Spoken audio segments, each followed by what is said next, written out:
Long time no see. You were out returning your absentee ballot, weren't you? Congratulations! Your vote will be counted on Election Day. But first, let's talk about what happens when your absentee ballot is received. If you are still holding on to that absentee ballot and you no longer have time to mail it in, don't forget, you can still deliver it in person to a designated Dropbox location or to your local election office, as long as it is received by 8 p.m. on Election Day.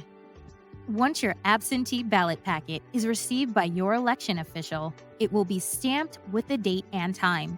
Then your envelope is verified by comparing the signature on it with the signature on the most recent voter registration card you submitted. Once your signature is verified, your ballot packet can be checked in as received. The outer envelope can be opened, and the secrecy envelope containing your completed ballot can be removed and stored for counting on Election Day. The separated outer envelopes are then retained for audit purposes and to update voter participation information known as voter history. You may remember this from back in our registration management series. To ensure every legal vote will be counted, all absentee ballots are closely monitored at each stage of processing, stored according to an approved security plan, and are never accessed by fewer than 2 people throughout their processing.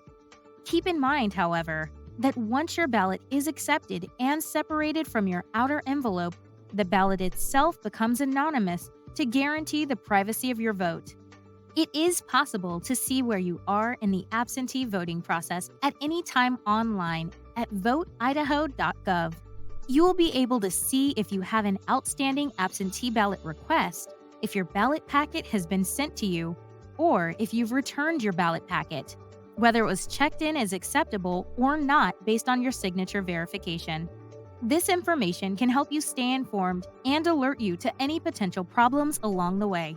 When Election Day arrives, or in the days shortly before, the anonymous ballot will be removed from their anonymous second envelope or sleeve and prepared for tabulation.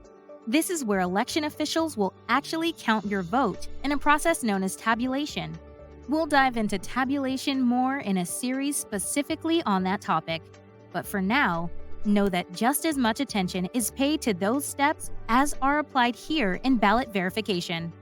As you can see, the security and confidentiality of your ballot is an essential component of the voting process, even when you are voting outside of your normal polling place by absentee ballot. Join us for the next episode as we look at a very specific type of absentee voting for federal elections, reserved for the military and their families, as well as for U.S. citizens living abroad. Thanks for watching, and I'll see you in the next episode.